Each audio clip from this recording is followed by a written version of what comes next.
Hey guys, it's Kaz and welcome to Geek Galaxy. Today I'm going to be showing you how to make this Bioshock Infinite themed sugar cookies.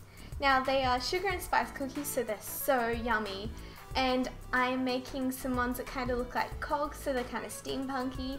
And then I'm making bird and cage sugar cookies like the pendants that you choose for Elizabeth at the start of the game. So let's get started.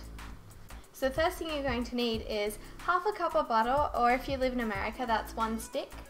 And you're going to place that in a large mixing bowl with half a cup of brown sugar, and you're going to cream them together. Make sure the butter is softened. Now, I realized that it was going to be really hard to use a spatula for this, so I ended up switching to a spoon halfway through because that was a lot easier. Now, once that's all creamed together, you're going to add in 1 egg, and preferably not the shell, just the insides of the egg, and then 1 teaspoon approximately of vanilla extract. But if you want to, you can add more, or you could add a different extract if you like the flavor. For example, you put an almond extract. Now I started mixing this with a spatula again, but I realized that that wasn't going to be very efficient, so I switched to a whisk. And you need to combine this mixture until there's no lumps left, and it will take a little while. You can use an electric mixer if you want. And then once you've done that, you're going to add in some cinnamon and put in about 1 teaspoon.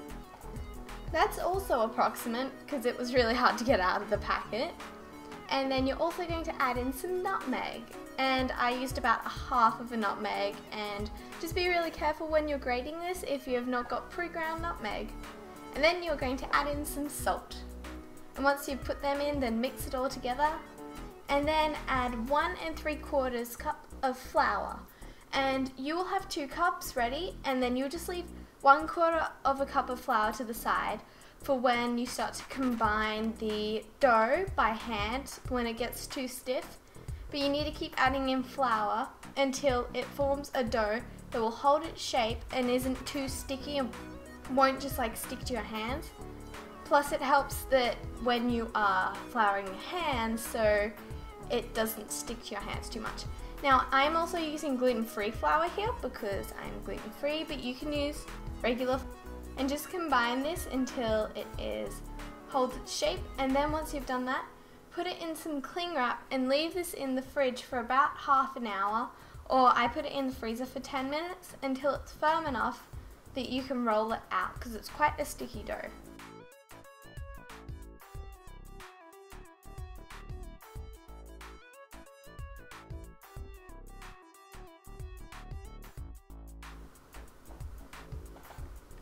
Once your sugar cookie dough has come out of the fridge and is firmed up, you're going to roll it out until it's about 2 millimeters thick. It needs to be quite thin.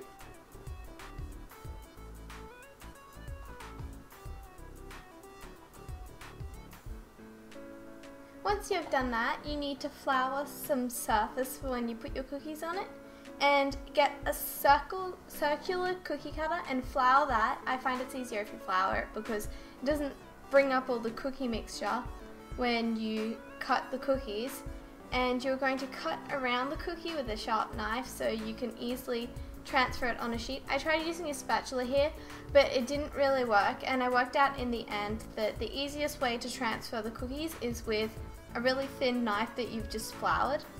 And now you are going to shape the cookies into a more oval shape with your fingers or with like an edge of a knife. And then you're going to go around the cookie and make indents so it looks more detailed for when you bake it. And then you need to bake this at a preheated oven, 180 degrees Celsius or 350 degrees Fahrenheit, and bake these until they're just golden brown around the edges. And now once they just come out of the oven, you need to push the indents into them again so then they stick out a bit more because you couldn't really see them too well. And then leave them on a wire rack to cool completely. Now I'm getting some black writing icing. If you're in America, you can usually find black food dye to make your own icing if you want to, but you can't really find that in Australia. It's really difficult. So I found this writing icing. I think it's Queen makes it, but I'm pretty sure Wilton also makes it. And then you're going to do a circle in the middle of the cookie, and then fill it in. I'm using like a chopstick to smooth around the edges and the top so it gets a really smooth finish. And then you need to let that sit for a while for it to dry. Now I'm making some icing for the details of the bird and the cage. And this is just an icing. You need to use some icing sugar and some water. And you just need to mix it until you get it to a pipeable, but not really runny consistency. And then you need to halve it into 2 different bowls to dye it different colors. The first color I'm doing is this kind of bronze goldy color, and I made that color by getting some yellow food dye and some cocoa powder to make it quite a kind of faded color. And then to the white in the other bowl, I just added some black food dye. Now you need to go around the edge of the black, doing really small dots to add some detail. And then once you've done that, you're going to pipe some lines out from the little dots you just piped. And evenly space these around the cookie. Now my hair got in the way a little bit here, but I'm doing the cage design with the gold.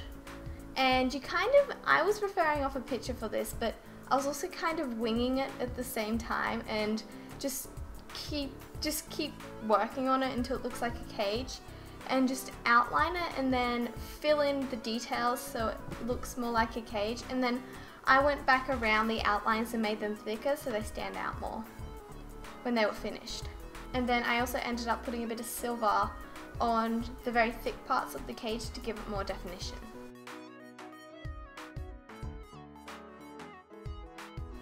Now when you're working on the bird, I found it easiest to mark out where the beak, the tail and the wings were going to be before I started piping, and then I was kind of going with it as it kind of formed, because it was a bit difficult to do. And I also went back later and added in a little eye for the bird. Now this recipe makes like 24 to 48-ish depending on the size of your cookies.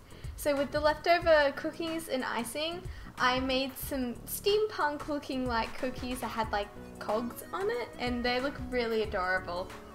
Thank you so much for watching this video, guys. If you enjoyed it, then please rate it thumbs up, and you can subscribe if you want to, and I will see you next time. But for now, Kaz out.